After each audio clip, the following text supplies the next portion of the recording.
Witajcie! Dzisiaj poruszymy bardzo ważny temat, o który wiele osób pytało. Jest to problem ziarniny, która najczęściej pojawia się przy przekłuciach chrząstki ucha, płatka nosa, a właściwie może się pojawić przy każdym dowolnym przekłuciu, nawet przy mikrodermalach. Wyjaśnię Wam dzisiaj, czym jest ziarnina i jak z nią walczyć, bo ziarninę można wyleczyć bez konieczności wyciągania kolczyka.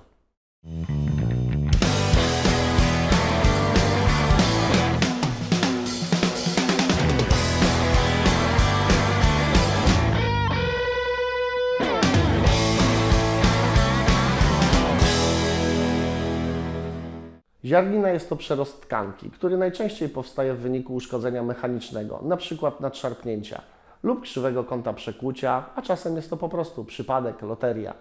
Na szczęście można ją wyleczyć bez wyjmowania kolczyka, więc jeśli nawet często pojawia się u Ciebie ziarnina, nie musisz rezygnować z przekłuć.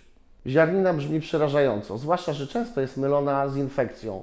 Powiem Wam, jak to odróżnić, chociaż zawsze warto upewnić się u piercera, czy to na pewno jest ziarnina. Jeśli nie macie odpowiedniej wiedzy, nie warto wyrokować samemu.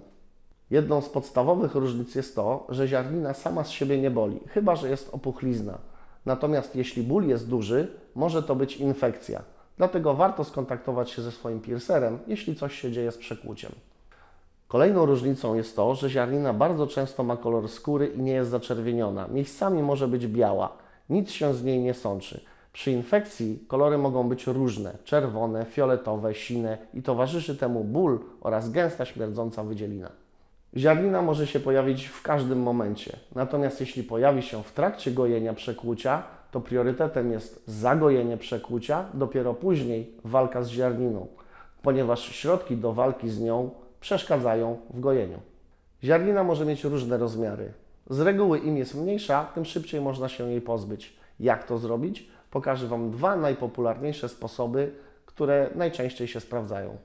Pierwszy z nich to zastosowanie olejku z drzewa herbacianego. Należy nasączyć patyczek kosmetyczny olejkiem tak, aby był wilgotny i zmienił barwę, ale żeby olejku nie było za dużo. Następnie trzeba z wyczuciem masować nasączonym patyczkiem miejsce z ziarniną około 2-3 minut, najlepiej 2 razy dziennie. Drugą opcją jest leczenie papką z aspiryny i soli fizjologicznej. Aspirynę należy rozgnieść, a następnie ostrożnie dodawać sól fizjologiczną tak, aby uzyskać papkę o konsystencji serka homogenizowanego. Czystym palcem nakładamy papkę na ziarninę i tak trzymamy około 15 minut. Można też ją wcierać przez 2-3 minuty, tak jak olejek. Tę czynność również powtarzamy 2 razy dziennie. Ważne, aby nie mieszać tych metod ze sobą. Zdecyduj się najpierw na jedną, stosuj ją przez tydzień lub 2. Jeśli nie zauważysz żadnej poprawy, skontaktuj się ze swoim piercerem, czy warto zmienić środek na inny. Walka z ziarniną jest o tyle upierdliwa, że czas leczenia jest bardzo indywidualny.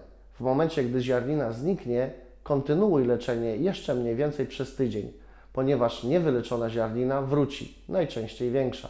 Tak jak ogólne dbanie o przekłucia, walka z ziarniną wymaga cierpliwości i systematyczności. Warto podejść do sprawy poważnie, ponieważ po ziarninie mogą zostać brzydkie ślady, najczęściej wypukłości, nawet jeśli wyjmiecie kolczyk. Co więcej, nieleczona ziarnina może zamienić się w bliznowca, którego niestety trzeba będzie wyciąć. Troszeczkę Was postraszyłem na koniec, ale i tak bardzo dużo zależy od Was i Waszego piercera. Nic złego się nie stanie, jeśli wybierzecie odpowiednią osobę i podejdziecie do tematu poważnie. To, że jest ziarnina, to nie jest jeszcze koniec świata, jeśli sumiennie przejdziecie przez proces jej leczenia. Mam nadzieję, że troszkę udało mi się Wam pomóc. Piszcie pytania w komentarzach, a jeśli odcinek Wam się spodobał, dajcie łapkę do góry i subskrybujcie. Do następnego.